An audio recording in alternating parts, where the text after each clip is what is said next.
आप सभी का स्वागत है आपके अपने चैनल जिसका नाम है एनसीईआरटी हिस्ट्री का चैनल। इस चैनल में आपको एनसीईआरटी सीरीज की क्लास 6 से 12 तक की सारी लेसन कंप्लीट किए जाएंगे with explanation and with multiple choice question के साथ।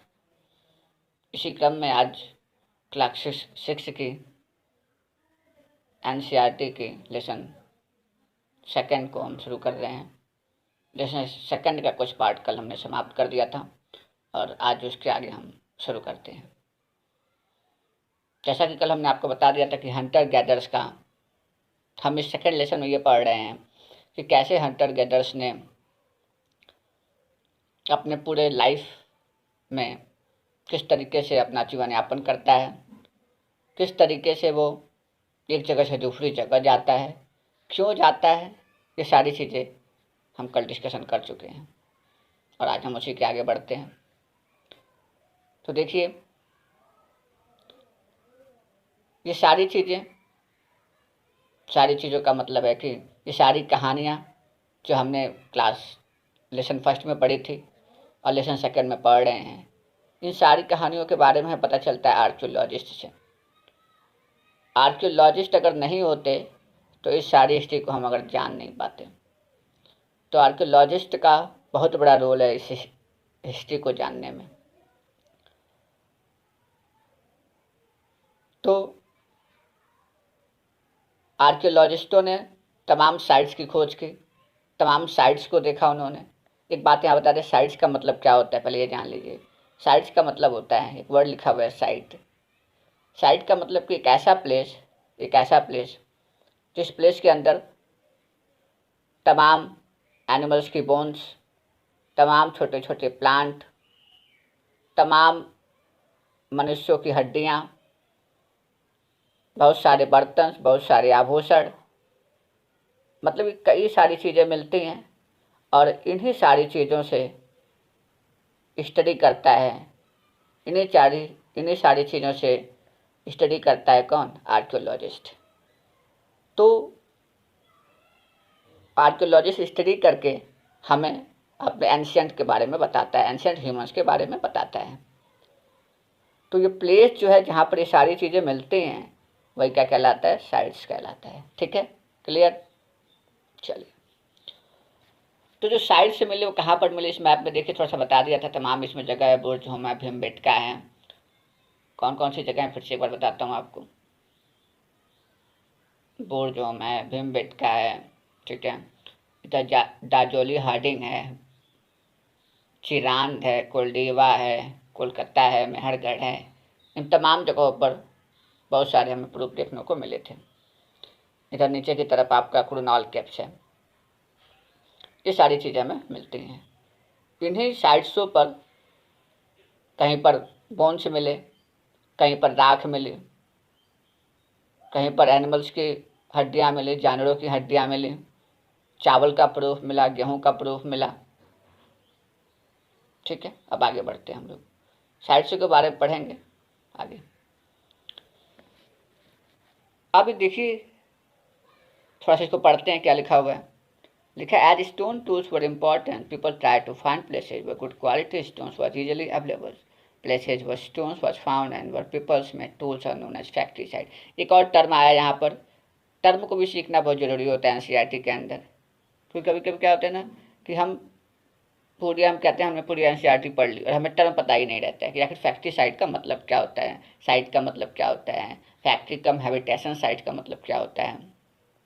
तो फैक्ट्री साइट का मतलब ये होता है कि एक ऐसा प्लेस होता है, ठीक है, और इस प्लेस पर तमाम स्टोन्स पाए जाते हैं।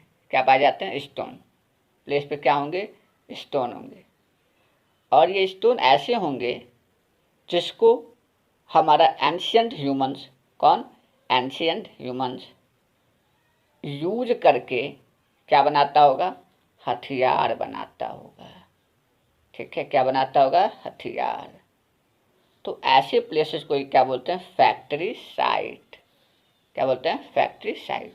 ठीक है, मतलब छोटे शब्दों में कहें कि फैक्ट्री साइट का मतलब होता है एक ऐसा प्लेस जहाँ पर स्टोन्स होते हैं, स्टोन्स अच्छी क्वालिटी के होते हैं और उसी स्टोन्स का यूज करके एंशिएंट ह्यूमंस हथियार बनाता है, उस प्लेस को क्या बोलते हैं, फैक्ट्री साइट। ठीक है, अब आगे बढ़ते हैं। एक नया वर्ड आया क्या, हैबिटेशन कम फैक्ट्री साइट। हैबिटेशन कम फैक्ट्री साइट का मतलब क्या हुआ कि ज़्यादातर जो भी एंशिएंट ह्यूमंस थे वो जिस भी प्लेस पर आपको स्टोन्स मिलते थे वहाँ रहने शुरू कर देते थे, क्योंकि वो आसानी से वहाँ पर पत्थर मिल जाता था और पत्थरों से हथियार बना लेते थे। ठीक है, फिर यहाँ पे जब पत्थर समाप्त हो गया, ये यहाँ से चले गए दूसरी जगह पहुँच गए, यहाँ रहने लग गए। ठीक है, लेकिन कुछ प्लेसेस ऐसे थे जो रिवर्स के किनारे थे, यहाँ नदी बह रही थी, यहाँ नदियाँ थीं और नदियों के बगल में ही प्लेसेस थे, और इन प्लेसेस पे बहुत सारे पत्थर मिलते थे, क्योंकि नदियाँ जब अपने साथ आती थीं तो तमाम छोटे छोटे कंकड़ पत्थर को लेकर आती थी, तो इन प्लेसेस पर बहुत दिनों तक रुक जाते थे, यहाँ से जल्दी हटते नहीं थे, यहाँ से जल्दी हटते नहीं, तो रिवर्स थी बगल में और तमाम चीज़ों को लेकर आती, तमाम पत्थरों को लेकर आती थी, तो इस जगह से वो लोग हटते ही नहीं थे, तो इसीलिए रहने भी लगे और पत्थर भी बनाते थे, इसीलिए इस जगह को क्या बोला गया, हैबिटेशन कम फैक्ट्री साइट। और इसीलिए देखा गया है कि जो भी हमारी सभ्यताएँ हैं, चाहे वो सिंधु हो, चाहे हड़प्पा हो, जो भी सभ्यता हम देखेंगे, मेसोपोटामिया हो, मिस्र की सभ्यता हो, ये सारी सभ्यताएँ नदियों के किनारे ही बनी और मिली।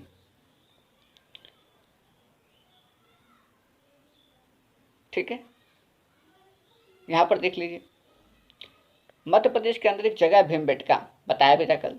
ठीक है, वहाँ पर क्या हुआ है कि भीमबेटका को हेरिटेज साइट के अंदर डाला गया है यूनेस्को के द्वारा। तो यहाँ पर जो है पत्थरों पर ही चित्रकारी देखने को मिले, बड़े बड़े चट्टानी या पत्थर हैं, इस पर चित्रकारी देखने को मिला है, इसी को बोलते हैं शैल चित्रकारी। क्या बोलते हैं, शैल चित्रकारी। ठीक है, तो चित्र कैसा मिला है कि एक जो है इंसान है और एक जानवर के पीछे पड़ा हुआ है, देखने को मिला चित्र, ऐसे आगे देखेंगे इसमें मिलेगा। ठीक है, तो ऐसे भी चित्र देखने को मिला, तो इसी से अंदाज़ा लगाया गया, ये सोचा गया कि लगता है एंशिएंट ह्यूमंस ने इंसानों को मारना क्या कर दिया था, शुरू कर दिया था। ठीक है, और जो नर्मदा बिंद की जो, जहाँ पे बिंद की पहाड़ियाँ, सतपुड़ा की पहाड़ियों के बीच में जो नर्मदा नदी बहती हैं, उस नर्मदा नदी के क्षेत्र में भी बहुत सारे प्रूफ हमें देखने को मिले थे।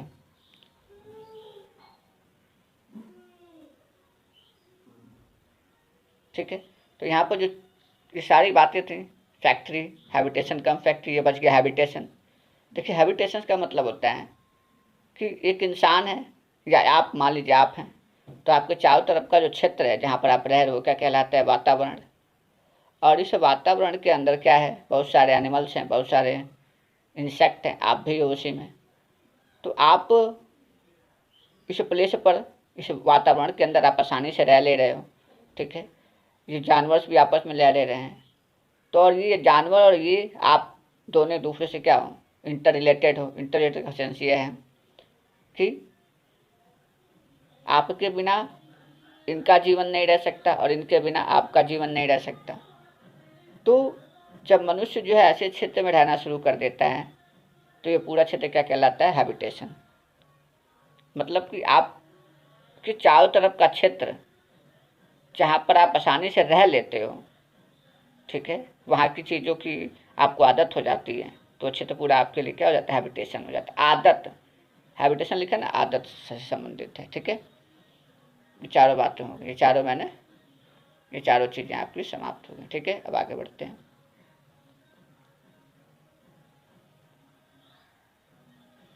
अब साइट्स वर्ड के बारे में, ठीक है,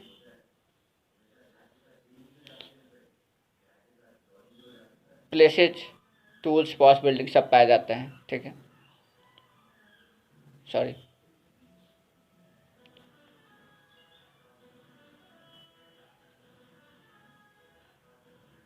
ठीक।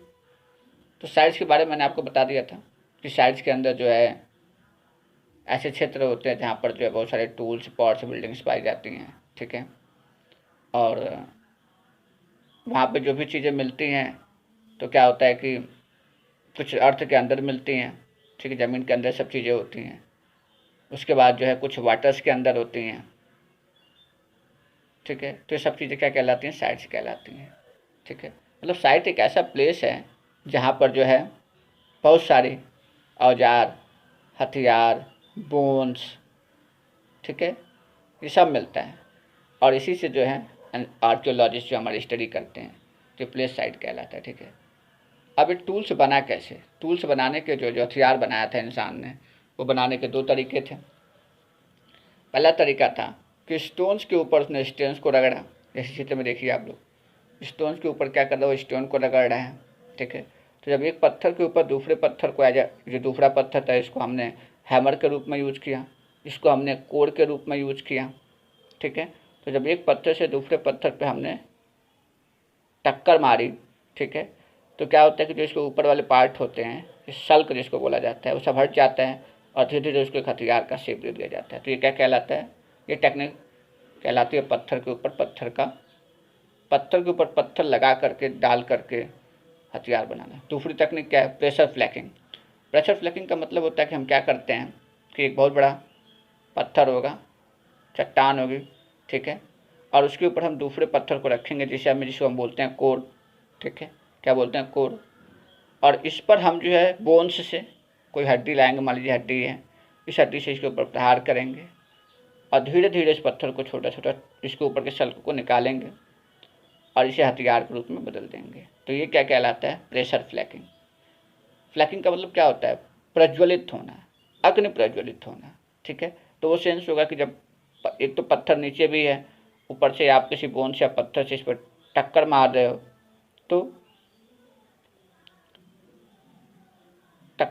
तो ये चीज़ जो है प्रेशर फ्लैकिंग से नई चीज़ का अब नए तरीके से पत्थर बनाया जा रहा है, ठीक है, क्लियर। चलिए, जो कुरनूल की केव्स थी, जो दक्षिण की तरफ था कुरनूल केव्स, वहाँ पर देखा था कि राख हमें मिली थी, राख देखने को मिली थी कुरनूल के केव्स से हमें, ठीक है। ठीक, चलिए अब आगे बढ़ते हैं। अब आता है चेंजिंग एनवायरनमेंट। चेंजिंग एनवायरनमेंट का सेंस ये है कि ऐसा माना जाता है कि 12,000 साल पहले जो है मौसम चेंज हो गया, हमारी जलवायु चेंज हुई। जलवायु और मौसम में बहुत अंतर है। जलवायु का मतलब होता है कि अगर एक मौसम लंबे समय तक के लिए रुक जाता है तो वो जलवायु कहलाता है।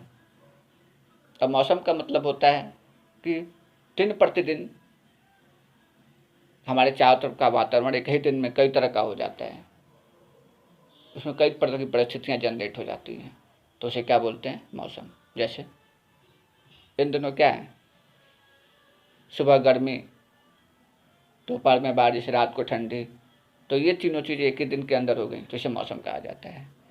तो इसीलिए मौसम चेंज, क्लाइमेट चेंज हो गया। जब क्लाइमेट चेंज हुआ तो गर्मी बढ़ गई, वार्म कंडीशन हो गया, गर्मी बढ़ गई तो बड़ी बड़ी घासें आ गई, ग्रासलैंड आ गए। जब ग्रासलैंड आ गए तो क्या हुआ कि एनिमल्स होने लगे, तमाम तरह के डियर, हिरन, बकरी, भेड़, एंटीलोप, ये सब एनिमल्स घास के ऊपर जो है घूमने लगे। जब ये घूमने लगे तो इनका शिकार करने के लिए अब कौन पहुंचा? Ancient humans.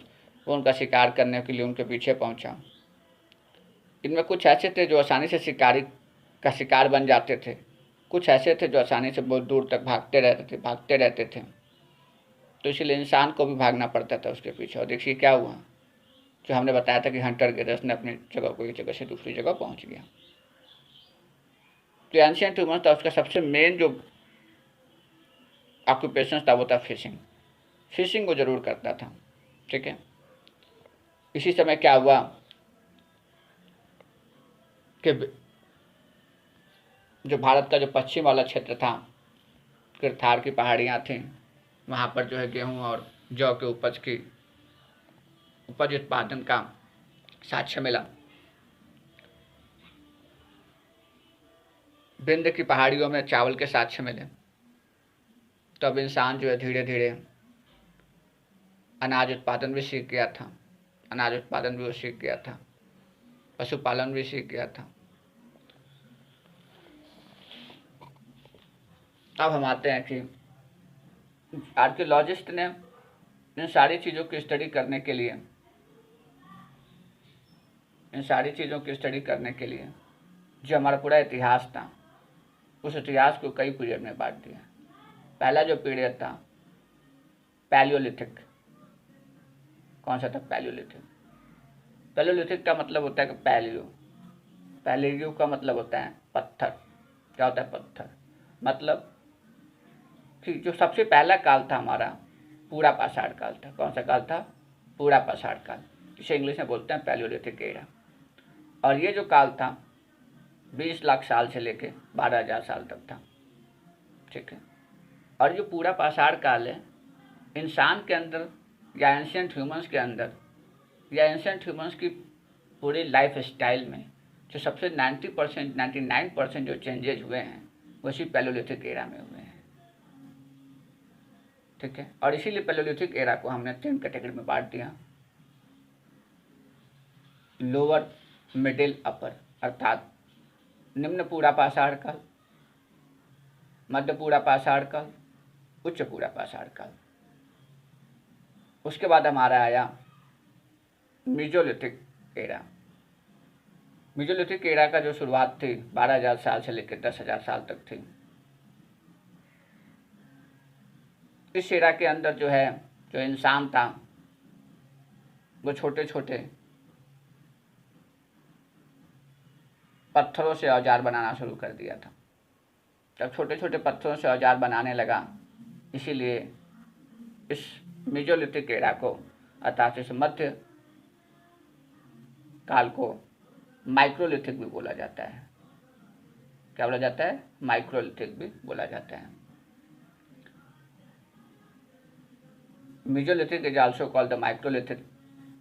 और माइक्रोलिथिक एरा के अंदर क्या होता था कि जैसे आप लोग मान लीजिए कि छोटा सा इंसान हथियार बनाया, मान लीजिए स्पीयर बनाना है, भाला बनाना है, तो ये उसमें अब लकड़ियों का भी यूज करना शुरू कर दिया था।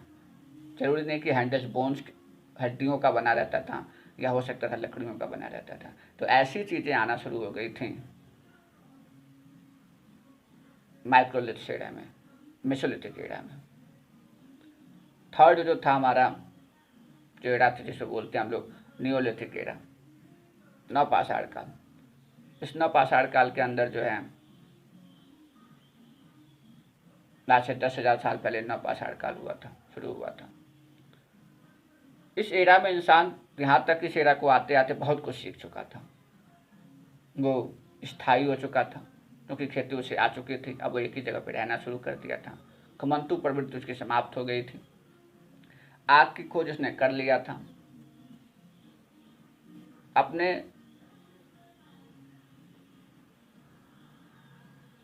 अर्थात हम कह सकते हैं कि नवपाषाण काल तक इंसान बहुत कुछ सीख चुका था। और नवपाषाण काल के बारे में अगले लेसन में बहुत विस्तार से पढ़ेंगे। ये वही बात है, रॉक पेंटिंग शैल चित्रकारी पाई गई है कहाँ पर? मध्य प्रदेश के भीमबेटका में, और उत्तर प्रदेश के दक्षिण में भी पाई गई है। देखिए इसमें एक जानवर के पीछे एक इंसान भाग रहा है, दिखाया गया है। ठीक है।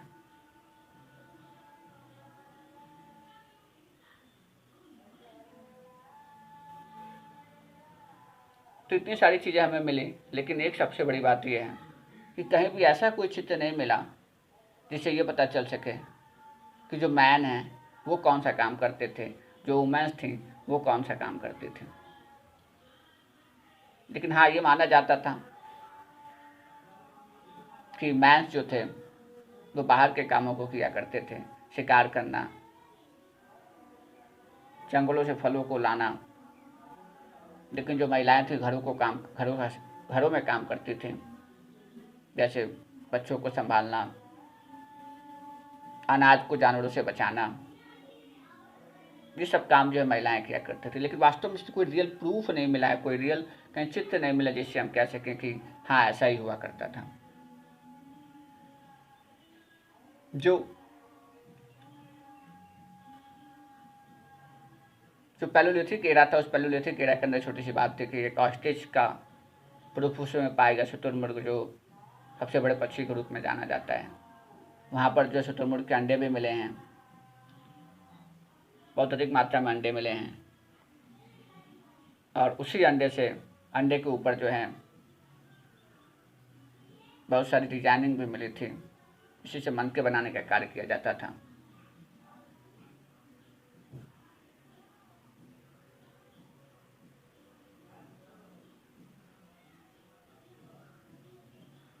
हुनसिंगी एक जगह थी, मैप के ऊपर हमने बताया था, आपको दिखा देते हैं। हुनसी साउथ की तरफ थी ये। साउथ में जब जाएंगे तो आपको हुनसी देखने को मिलेगी। ये रही हुनसी। तो यहाँ पर मैंने बताया था चूना पत्थर पाया गया था, और जो कुरनूल का केव्स था यहाँ पर जो है राख के अवशेष मिले थे। अब आगे यहाँ दिखाता हूँ आपको मैं।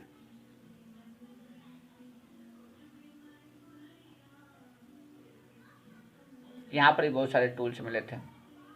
तो कहने का मतलब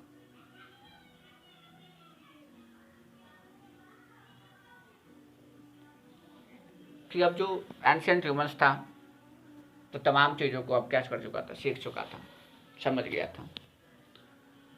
ऐसा ही कुछ जो है फ्रांस के जो एटलस हम और देखेंगे तो वहाँ पर जो है एक पेंटिंग पाई गई है, जिस पेंटिंग जो है आज से लगभग 20,000 साल से लेकर 10,000 साल तक पहले की है। उसके अंदर जो कुछ हॉर्सेस, बहुत सारे एनिमल्स को दिखाए गए हैं, और कोई बच्चे थे स्कूल के, उन्होंने इस पेंटिंग को देखा था। तो जो एनिमल्स हैं वो कौन कौन से हैं? हॉर्सेज हैं, हॉर्स है एक पुरानी प्रजाति का एनिमल्स होता है जिसे बोलते हैं। ऑर्चिड वो है, बाइसन है, राइनासोर्स है, रैंडियर है, बियर है, ये सब पाए जाते हैं। तो क्या हुआ कि चित्र में देखेंगे, अगर आप चित्र को देखिए ध्यान से, तो उसमें आयरन्स की ओर भी लगाई गई है। मतलब कि लोहे का जो चूर्ण जो होता है ना, उस तरह के रंगों का भी प्रयोग किया गया है। चित्र को देखिए आप अच्छे से, तो लगेगा कि लोहे के चूर्ण के रंगों का भी प्रयोग किया गया है। तो ऐसा माना जाता है कि ऐसे रंगों का प्रयोग हम तभी करते होंगे जब कोई बहुत ही स्पेशल ओकेशन आता होगा, कोई स्पेशल ओकेशन आता होगा, उस समय हम ऐसी चीज़ों को करते होंगे।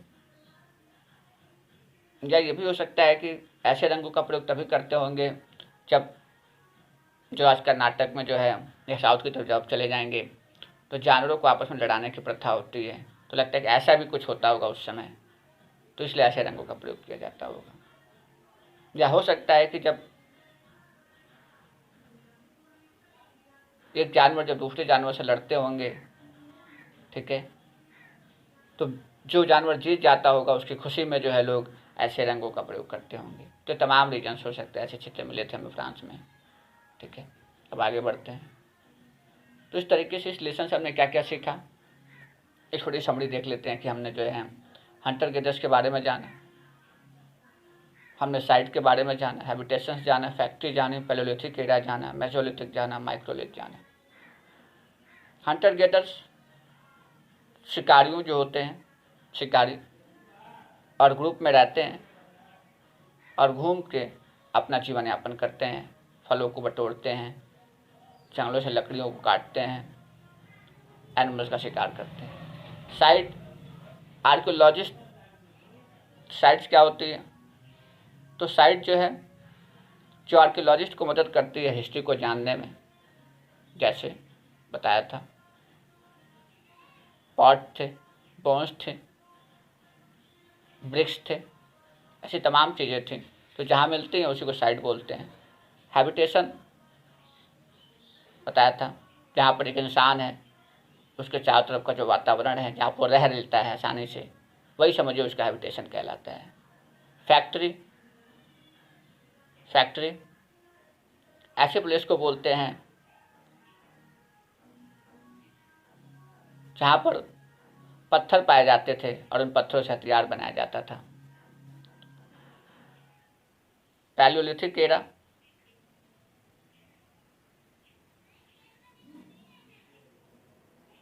जब इंसान का जो उसके विकास की पहली अवस्था थी, पैलियोलिथिक एरा थी, जो लगभग 99% जो परिवर्तन हुए, 99% जो घटनाएं हुई वो इसी पैलियोलिथिक एरा में हुई। मेसोलिथिक एरा और माइक्रोलिथ एरा, ये दोनों बता दिया आपको, ठीक है। तो इस तरीके से कीवर्ड्स भी सीखना बहुत ज़रूरी होता है। तो आज की क्लास में यही समाप्त करूँगा। क्लास के अंदर अच्छा से अच्छा समझाने की कोशिश की है, और मैं अपने आप को और अच्छा सुधार कर रहा हूँ।